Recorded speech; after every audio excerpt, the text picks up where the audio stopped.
রাজবাড়ীর দৌলতদিয়া ঘাটে 11 সেপ্টেম্বর বৃহস্পতিবার সকালে একটি ঢাই মাছ বিক্রি হয়েছে 1,08,500 টাকায়। বিলুপ্ত প্রায় এই ঢাই মাছটির ওজন ছিল প্রায় 22 কেজি 600 গ্রাম। ভোরের দিকে দৌলতদিয়া ফেরিঘাটের অদূরে জেলেদের জালে মাছটি ধরা পড়ে। স্থানীয় কয়েকজন মৎস্যজীবী বলেন, মানিকগঞ্জের জাফরগঞ্জ এলাকার জেলে জীবন হালদার কয়েকজন জেলের সঙ্গে মাছ ধরতে বুধবার রাতে পদ্মা নদীতে যান। দৌলতদিয়া ফেরিঘাট থেকে প্রায় 6 কিলোমিটার ভাটিতে তারা জাল ফেলেন।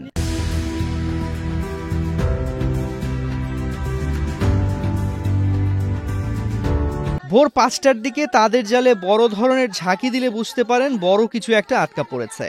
পরে জাল গুটিয়ে নৌকায় তুলে দেখতে পান বিশাল আকারের একটি ঢাই মাছ। সকালে তারা বিক্রির জন্য নিয়ে আসেন দৌলতদিয়া ফেরিঘাটে।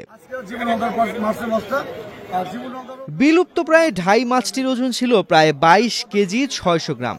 রাজবাড়ীর দৌলতদিয়া ঘাট বাজারে স্থানীয় আনোয়ার হোসেন খান ওরফে অনুখার আড়তে মাছটি তোলা হয়।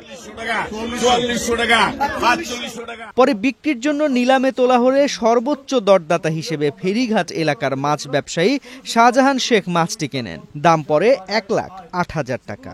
তিনি বলেন, অনেকেই পদ্মা নদীর এত বড় ঢাই মাছ আগে দেখেননি, এ কারণে মাছটি এক নজর দেখতে অনেকে ভিড় করেন।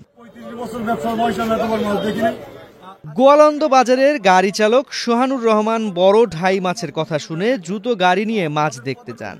তিনি বলেন, এ ঘাট দিয়ে প্রতিদিন আসা যাওয়া করি, প্রতিদিন পদ্মা নদীর অনেক মাছ বেচাকেনা করতে দেখি, মাঝে মধ্যে ঢাই মাছও দেখা যায়, কিন্তু কোনোদিন এত বড় ঢাই মাছ দেখিনি। দৌলতদিয়ার 5 নম্বর ফেরিঘাট এলাকার মাছ ব্যবসায়ী শাহজাহান শেখ বলেন, জীবনে এত বড় ঢাই মাছ কখনো দেখিনি।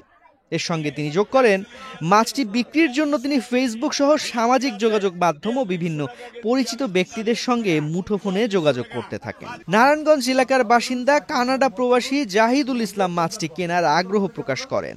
ওই ক্রেতা 1,08,000 টাকায় ঢাই মাছটি কিনে নেন। মাছের জন্য সারা বাংলাদেশে আমি অগ্রিম টাকা নিই না, ক্যাশ অন ডেলিভারি দিই। বিশ্বাসের সাথে সততার সাথে আমি ব্যবসা করি।